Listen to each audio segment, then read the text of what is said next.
Hello guys, welcome back to my YouTube channel. हमारा आज का टॉपिक है स्पर्मेटोजेनेसिस। स्पर्मेटोजेनेसिस क्या होता है? स्पर्म सेल के बनने का जो प्रोसेस है उसको हम बोलते हैं स्पर्मेटोजेनेसिस। सो लास्ट वीडियो में हमने डिस्कस किया था कि मेल रिप्रोडक्टिव सिस्टम क्या होता है, उसके कौन कौन से पार्ट्स होते हैं, उनके क्या फंक्शंस होते हैं। सो अगर आपने वो वीडियो नहीं देखी तो आप मेरे चैनल पर जाकर वो वीडियो देख सकते हैं। उसका लिंक मैं डिस्क्रिप्शन में भी डाल दूंगी, वहां से आप उस वीडियो को देख सकते हैं। तो उसमें एक पार्ट था टेस्टस। अब टेस्टिस में मैंने आपको बताया कि उसमें बहुत सारे लोब्स होते हैं। उन लोब्स में प्रेजेंट होते हैं सैमनीफेरस ट्यूब्यूल्स। जो ये सैमनीफेरस ट्यूब्यूल्स होते हैं, इनके अंदर ही ये स्पर्म सेल की प्रोडक्शन होती है। तो ये कहाँ पे होती है? सैमनीफेरस ट्यूब्यूल्स में। सैमनीफेरस ट्यूब्यूल्स कहाँ पे प्रेजेंट होते हैं? टेस्टिस के अंदर। अब हम बात करते हैं कि कब ऐसे कौन से स्टेज आती है जब ये स्पर्मेटोजेनेसिस का प्रोसेस स्टार्ट होता है। जब एक मेल सेक्सुअली मेच्योर हो जाता है, यानी कि जब वो प्यूबर्टी को हिट करता है, उस टाइम पे स्पर्मेटोगोनियल स्टेम सेल्स जो होती हैं वो डिवाइड करना शुरू कर देती हैं। मतलब सैमनीफेरस ट्यूब्यूल्स है, उनकी वॉल्स में कुछ सेल्स प्रेजेंट होते हैं जिनको हम बोलते हैं जर्म सेल्स। ठीक है। जो ये जर्म सेल्स होते हैं ये माइटोटिकली डिवाइड करते हैं जब एक मेल सेक्सुअली मेच्योर होता है। इसको समझने के लिए हम डायग्राम के ऊपर चलते हैं। तो यहाँ पर ये है जर्म सेल, कहाँ पे प्रेजेंट है? सैमनीफेरस ट्यूब्यूल्स की वॉल्स में। ये वहां पर प्रेजेंट है। तो ये क्या करेगा? जब सेक्सुअली मेच्योर होगा एक मेल तो ये मल्टीप्लाई करना शुरू कर देगा। ठीक है। तो ये मल्टीप्लाई करेगा, यानी कि अपना नंबर इंक्रीज करेगा। तो इसने अपना नंबर इंक्रीज कर लिया। तो इसने क्या किया? इसने बनाया स्पर्मेटोगोनियल स्टेम सेल्स। ठीक है, जो कि जर्म सेल्स है। जर्म सेल्स से हमारे पास बने स्पर्मेटोगोनियल स्टेम सेल्स। तो इसमें जब स्पर्मेटोगोनियल स्टेम सेल्स बनेंगे तो इसमें क्या होगा कि जो कुछ सेल्स इसमें रिन्यू होने के लिए स्टोर हो जाएंगे, यानी कि वो स्पर्मेटोगोनियल स्टेम सेल्स को प्रिजर्व करके रखेंगे। तो फ्यूचर में जब भी कभी स्पर्मेटोगोनियल स्टेम सेल्स की जरूरत पड़ती है, यानी कि स्पर्म सेल की प्रोडक्शन करनी होती है, तो वो वहां से फटाफट से मल्टीप्लाई करेंगे और मल्टीप्लाई करने के बाद जो आगे का प्रोसेस है वो कंटिन्यू करेंगे। तो इसी तरह से कुछ सेल्स जो है वो दोबारा से इसी फॉर्म में स्टोर हो जाएंगे, फिर से मल्टीप्लाई करेंगे, फिर से इसी फॉर्म में स्टोर हो जाएंगे। तो इस वजह से क्या होता है, जो मेल्स होते हैं वो लाइफ टाइम के लिए फर्टाइल होते हैं, क्योंकि क्या होता है उनके अंदर जो है स्पर्मेटोगोनियल स्टेम सेल्स है ये अपने आप को प्रिजर्व करके रखते हैं। इसी की वजह से जो ये मेल्स है ये पूरी उम्र तक जो है अपने बच्चे पैदा कर सकते हैं, सेक्सुअल मैच्योरिटी से लेकर एंड तक। ठीक है, मतलब ये लाइफ टाइम तक फर्टाइल रहते हैं। इनकी फर्टिलिटी इन स्पर्मेटोगोनियल स्टेम सेल्स की वजह से प्रिजर्व रहती है। अब ये जो स्पर्मेटोगोनियल स्टेम सेल्स है ये अपने आप को ग्रो करेंगे साइज में, और ग्रोथ होने के बाद ये चेंज हो जाएंगे प्राइमरी स्पर्मेटोसाइट में। ठीक है, तो इनकी ट्रांसफॉर्मेशन हो गई, इनका साइज बड़ा हो गया और ये प्राइमरी स्पर्मेटोसाइट में चेंज हो गए। अब जितने भी ये सेल्स हमने डिस्कस किए पीछे, इनका सबका नंबर जो है वो डिप्लॉइड है। ठीक है, जब ये प्राइमरी स्पर्मेटोसाइट बन जाता है उसके बाद क्या होता है, इसके अंदर डिवीजन होती है मियोसिस। पहले ये माइटोटिकली डिवाइड कर रहे थे, अब इसमें डिवीजन होगी मियोसिस। मियोसिस आपको पता है कि 2 स्टेजेस में कंप्लीट होती है, meiosis 1 and meiosis 2। Primary spermatocyte में डिवीजन होगी मियोसिस 1। मियोसिस 1 में क्या होता है, जो क्रोमोसोम नंबर होता है वो हाफ हो जाता है, यानी कि जो ये प्राइमरी स्पर्मेटोसाइट है ये डिप्लॉइड है। तो जब ये मियोसिस 1 के थ्रू डिवाइड करेगा तो इसका जो क्रोमोसोम नंबर है वो हाफ हो जाएगा। तो यहाँ पर हमारे पास रह गया 1N एंड 1N। ठीक है, और इसको हम बोलेंगे सेकेंडरी स्पर्मेटोसाइट। इसमें दोबारा से डिवीजन होगी मियोसिस 2। ठीक है, मियोसिस 2 में क्या होता है, जो क्रोमोसोम नंबर है वो सेम रहता है, यानी कि जो हेप्लॉइड सेल है वो हेप्लॉइड रहेगा, अगर डिप्लॉइड है तो डिप्लॉइड ही रहेगा। हेप्लॉइड सेल यहाँ पर था तो इसमें मियोसिस 2 हुआ, तो इसने अपनी तरह की डॉटर सेल्स बना लिए। एक ये है, इसने 2 बना लिए, 2 इसने बना लिए, तो हमारे पास बन गए यहाँ पे 4 स्पर्मेटिड्स।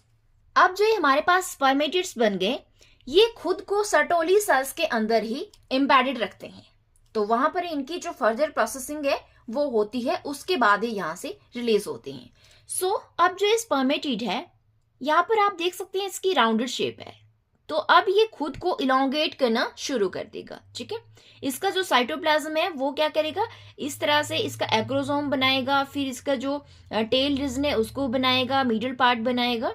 इस तरह से अपने आप को ये इलोंगेटेड यानी कि स्पर्म की शेप में चेंज कर लेगा, और जो एक्स्ट्रा साइटोप्लाज्म होगा उसको जो नरिशमेंट प्रोवाइड करने वाले सेल्स है, यानी कि जो सर्टोली सेल्स है, वो उसको एंगल्फ कर लेंगे with the help of phagocytosis.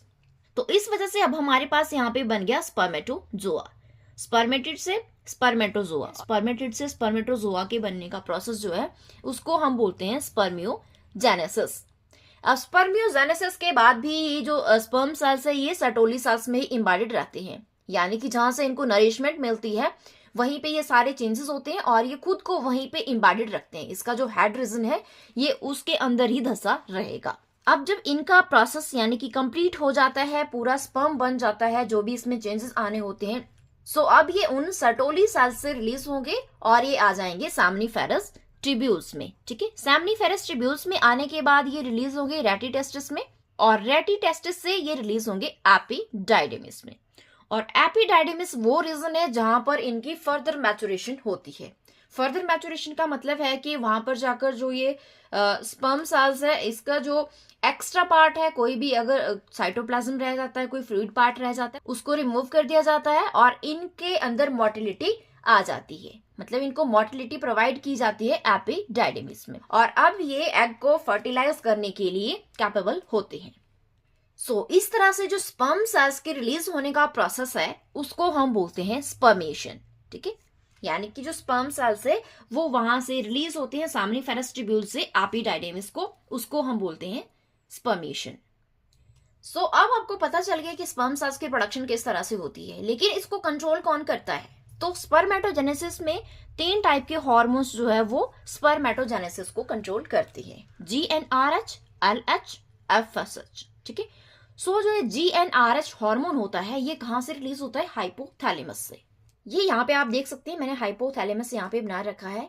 यहाँ से ये GnRH जो हार्मोन है ये रिलीज होता है। जब इसका अमाउंट जो है इंक्रीज हो जाता है, यानी कि बहुत ज्यादा बढ़ जाता है, तो ये क्या करता है? ये एंटीरियर पिट्यूटरी को स्टिमुलेट करता है। तो ये 2 टाइप के हार्मोन सिक्रेट करता है, LH एंड FSH। ठीक है, तो LH क्या काम करता है और FSH क्या काम करता है? अब मेल रिप्रोडक्टिव सिस्टम में मैंने आपको बताया था कि जो सेमनीफेरस ट्यूब्यूल्स हैं, यानी कि जो 2 ट्यूब्स हैं, उनके बीच में कुछ सेल्स प्रेजेंट होते हैं जिनको हम बोलते हैं लीडिंग सेल्स। सो जो ये लीडिंग सेल्स होते हैं इनको इंटरस्टिशियल सेल्स भी बोलते हैं। अब ल्यूटिनाइजिंग हार्मोन क्या करता है? इन सेल्स के ऊपर काम करता है। ठीक है, तो इन सेल्स को जब वो स्टिमुलेट करता है तो ये सेल्स क्या करते हैं? ये टेस्टोस्टेरोन हार्मोन रिलीज करते हैं और टेस्टोस्टेरोन हार्मोन का क्या काम होता है? ये रिस्पॉन्सिबल होता है स्पर्म प्रोडक्शन के लिए और इसके साथ साथ ये सेकेंडरी सेक्स कैरेक्टरिस्टिक्स को भी डेवलप करता है। जैसे कि जब एक मेल जो है मैच्योर हो जाता है तो उसकी जो वॉइस है वो डीपर हो जाती है और उसके बॉडी पे जो हेयर ग्रोथ है वो ज्यादा हो जाती है, यानी कि उसकी दाढ़ी मूंछ आने लग जाती है। तो ये सारा काम जो करता है वो करता है टेस्टोस्टेरोन हार्मोन। और ये कैसे सिक्रेट होता है? जब ल्यूटिनाइजिंग हार्मोन लीडिंग सेल्स को स्टिमुलेट करेंगे और लीडिंग सेल्स क्या करेंगे? टेस्टोस्टेरोन हार्मोन को रिलीज करेंगे। और दूसरा हार्मोन जो एंटीरियर पिट्यूटरी रिलीज करता है वो होता है फॉलिकुलर स्टिमुलेटिंग हार्मोन।